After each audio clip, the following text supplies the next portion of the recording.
Hello everyone, welcome to the second episode of Conversations with the Bearded Mystic, and I'm your host Rahul N. Singh. So today I will be chatting with my good friend SammyVada, who is a popular Hindu content creator. In this conversation speaks about the greatness of Sanatana Dharma, of the importance of practicing the teachings, the importance of mathematics and infinity. We talk about liberation and how we can attain it. We have a great conversation. Now, to listen to the full episode, you do have to sign up to my Patreon page or sign up to the Apple Podcasts subscription. To find out more, take a look at the show notes and video description below. Please do enjoy a clip from the conversation and hope to see you signing up for the full episode. Enjoy the conversation. And I think part of, we are Brahman is to also treat people like they are Brahman.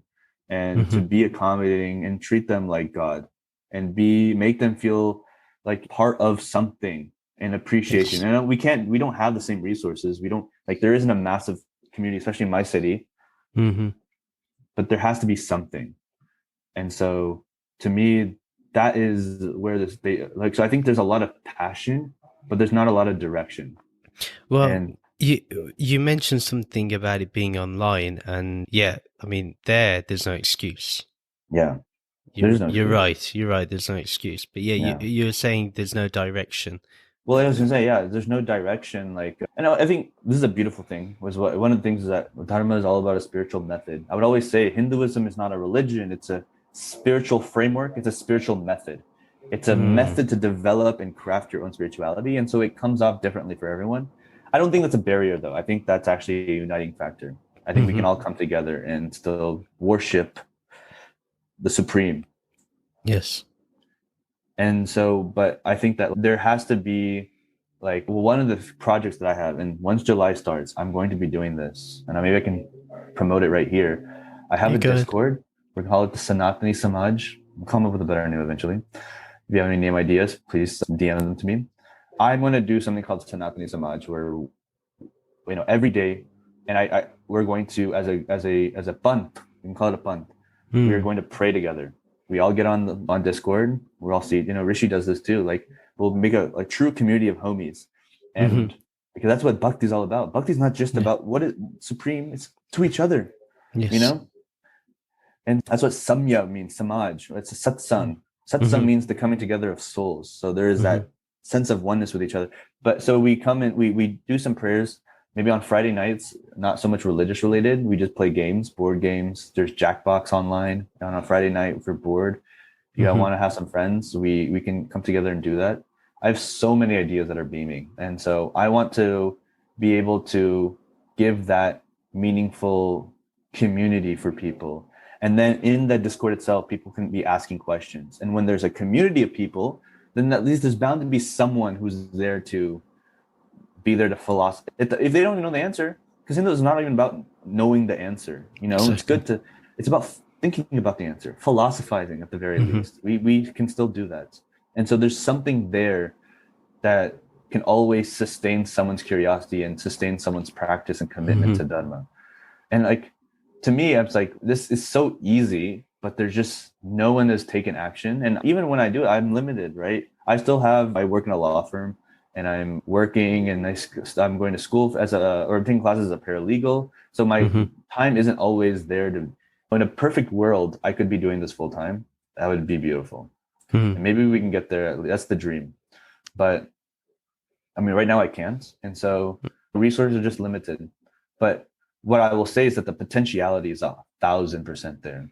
And it just needs to have direction. I don't have the most amount of money to be inputting all of this resources in. I can do my best, but I could write for pages and pages and pages about all the easy and simple things that we as Hindus can do. Just a handful of people could do to bring so much impact and actually bring out the Hindu community and bring up the Hindu community. There's so many small things. And I think that because it's been disconnected, and I think we don't really have that need and that necessity for converting people, or even talking to other people about that, which I'll give credit to Christianity, Islam in that sense that we are right. We need to have everyone needs to come to God's kingdom.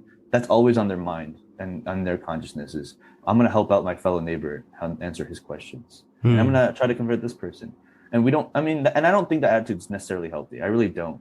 But I do like the attitude of at least looking out for your neighbors and like trying to help someone in their spiritual journey. But that is seva, right? That's what seva is meant to be. Yeah, that's what seva is about. Yeah, I agree. Yeah. And as a group, I have so many more ideas. As a group, if we can meet up in some places, is to do that acts of service of seva, environmental cleanups, homeless feeding. There's so many like humanitarian projects that we as Hindus in our dharma, in our seva, could easily do, and we can demonstrate that the true values and the understanding of Sanatana Dharma is one that is humanitarian in principle, and not whatever is happening on the other side of the world. Yeah. I agree. I think what you're talking about makes a lot of sense, of having a group of young leaders who can help others. And I do believe that there is a massive issue when it comes to embracing ex-Christians or ex-Muslims into our community. Anyone that doesn't look like us is basically seen as an outsider. Yeah. And that has to change, really. Yeah. And we have to be, you talked about the conviction. We have to have the conviction that the logic and rationality that we use is complete, just like they do. And I think that's what Shraddha means. That's literally what Shraddha means. Yeah. What we tend to do is try to accommodate their ideas with ours. No, let their ideas be their ideas. Let that stay there, because it's complete where it is. With ours, we just need to be complete in ourselves. And I think that's more important. I think what your idea of the Sanatani Samaj is a beautiful one. I'm glad that you've talked about it here, because only when people get together and there is energy, and especially youthful energy with wisdom, you can make massive changes in someone's life. You can change the ground. I have other ideas. We'll talk privately about them. I have also noticed the difference in like the way the youth are today, because I remember writing 10 years ago, maybe even longer than that, about why didn't Hindus ever look at the Upanishads? They're so beautiful. They're so beautiful. And when I ask a Hindu if they know, they look at me as if I've mentioned the Quran or something. Like it's totally alien to them.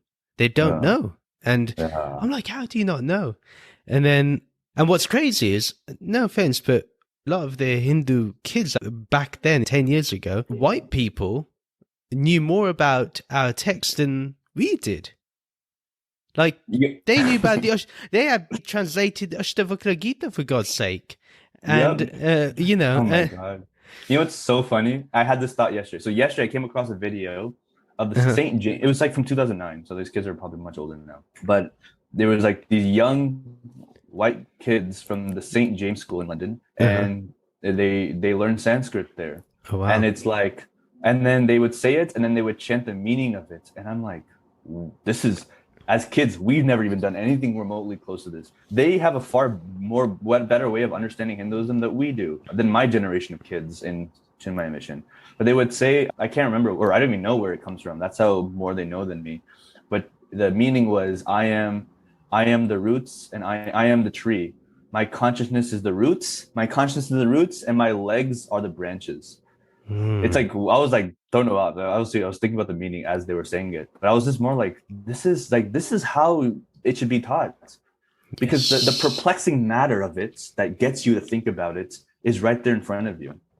And these kids are already doing it. And I'm like, I wonder where these kids are now, but they were chanting, and not only were they chanting Sanskrit, but they have to write it. They were writing everything in Devanagari. And you should look it up. It's on YouTube. If you guys are watching this on Patreon, go check it out. St. James School Sanskrit, and the most Gora kids are doing it. I mean, so I had written that 10 years ago about the Upanishads, and now when I did the poll on TikTok, if I'm honest, Bhagavad Gita just won by an inch. Yeah. Just by an inch. The fact that when I saw, and I'm not joking, when the Upanishads was winning on the poll, I was in tears. Yeah. I was like, thank God, because I knew from the analytics, my audience is young. I Yeah. know they're below 35. So Yeah. I was like, this is something else. This is unique. And I love that. Yeah, I'm really glad that now they're thinking about the metaphysical. I'm glad that we've had years of consciousness studies now start catching up to what we're talking about. And we have great people like Swami Silvapriyananda who can just talk about Western neuroscience and then just start blending in Sankhya Yoga and then just go straight into Advaita Vedanta. And it's like, this is what we need today. This is what's going to speak to a young person, anyone. They want to see the links. And once they Yeah. see that we're making the links, it matters. If I'm honest, people just want logic and rationality. And without that, we're not going to develop. So I have huge hopes that when you talk about the Sanatani Samaj and you talk about this creation of a community, I really hope that it really exercises people's intellectual abilities to conceive of what we've been talking about Yeah. the infinity, about the infinite. That'd be really interesting, man. I'm really looking Yeah. forward to what you do. For sure. For sure. You I have have a lot to do. you have created the Discord. Yeah. I think I have a really good all-star team that's a part of it. Takur is behind it. You're in it. We're the Avengers. Yeah. You know, and so we have Sunny. And have you talked to Sunny too? Sunny, maybe not. Okay, Iqbal, Sunny Iqbal. He's a Pakistani. Oh, yes, He's, yes. I know about him, yeah, yeah. he is in his process of still learning about Hinduism. He knows so much though. He's always very, very such a warm soul. He's chaotic energy. But we love Mhm. chaotic energy. He brings Yeah. so much to the table. And I love him all my life because I'm me or whatever. And I'd like to think that I express things very well and interestingly, but he has the pizzazz. You know, Yeah. he has the stage personality. He brings the viewers in who would otherwise not care about Hinduism. Ask about Hinduism, okay, swipe. But when you see Sunny, you're like, okay, hold on, let me just watch for just 2 seconds, and then maybe my words can reel them in. But he's amazing, and I think he's a really good energy to have on on a podcast. I think we have that team, and he's part of that Discord too, and Nice. yeah. So we're trying to make things happen, and it's for me, it's not happening fast enough, but I have life obligations, and I wish I could just be removed from them, so I can just do this full time. That's the dream. Yep. And maybe with the right efforts, orientation, maybe we can make this into a sustainable thing where maybe I could do this full time, and still maybe I could still have a standard of living based on doing all this. That would be the dream. Yeah. But, Yeah. One thing you touched on, I think maybe it's important to do so, is you talked about anxiety. How can Advaita Vedanta help someone with anxiety? Yeah, that's a really good question. So what is the premise of Advaita Vedanta? How do we even arrive at Advaita Vedanta? And I think, not even Advaita. I think this is just this in the Dharmic traditions. I think you can come to Advaita state, but the idea is we are living in Maya. And we know this scientifically to be true. Can I call it a scientific miracle in the Vedas that we knew this, that we are living in Maya? Because we now know, like scientifically, it's just our brain. It's all in our brain. It's just electrical signals. And our brain puts together this Maya. It fashions this Maya. And so we're living in this illusion. And that's all life is. It's a series of stimuli. Perception is just a series of stimuli. And I think it's different from awareness. Perception is a series of stimuli.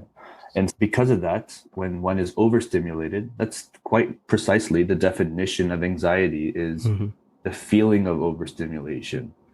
And so what does Advaita Vedanta say, right? Is that we have to hone in on the only thing that we have is perception. Because without that, we have nowhere, right?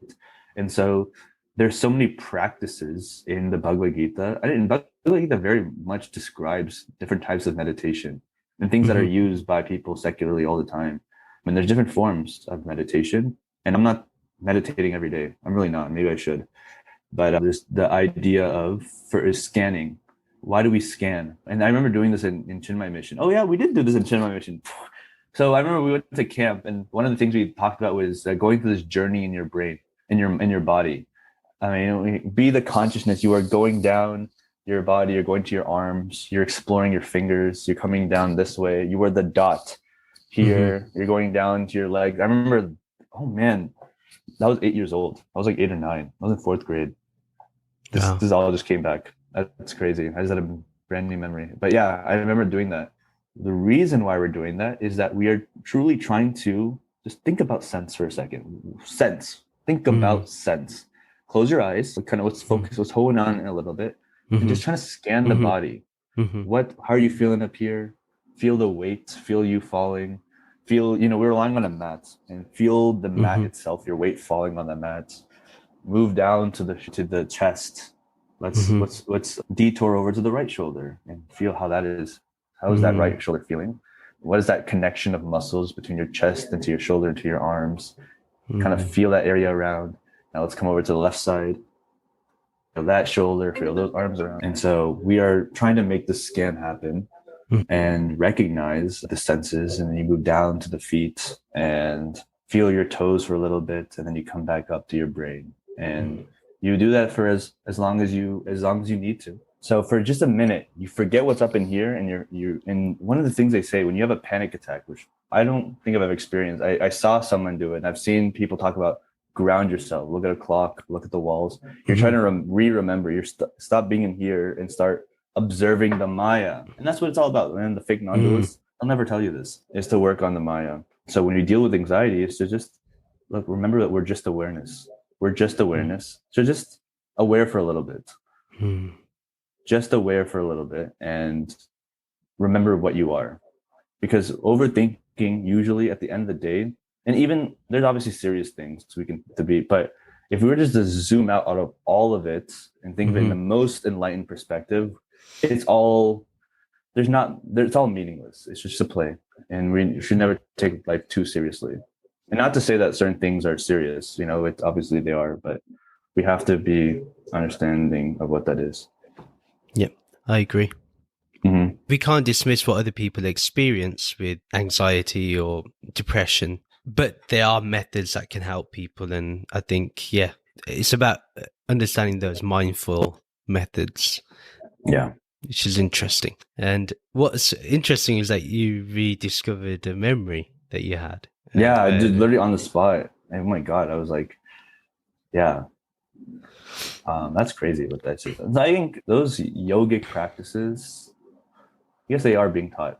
And that was a camp. So we went to Oklahoma, I remember, and whatever. So maybe like new people are involved, not just the Chiang Mai mission of Dallas, of that area. It was more nationally oriented. So you had some fresh brains, I guess, involved in that process, in that camp. And so I also remember learning about Aigiri Nandini. And I remember Swamiji, he said it was like a rap song at the time. This is like in 2007. He's like, Aigiri Nandini. You think about like a rap song. And then I think now people have actually put like a trap beat to it and like made it a rap song. I think it's super cool. But thank you for listening to this clip of Conversations with the Bearded Mystic. To listen to the full episode, do go onto my Patreon, and the link is in the video description and show notes below. Thank you. Bye.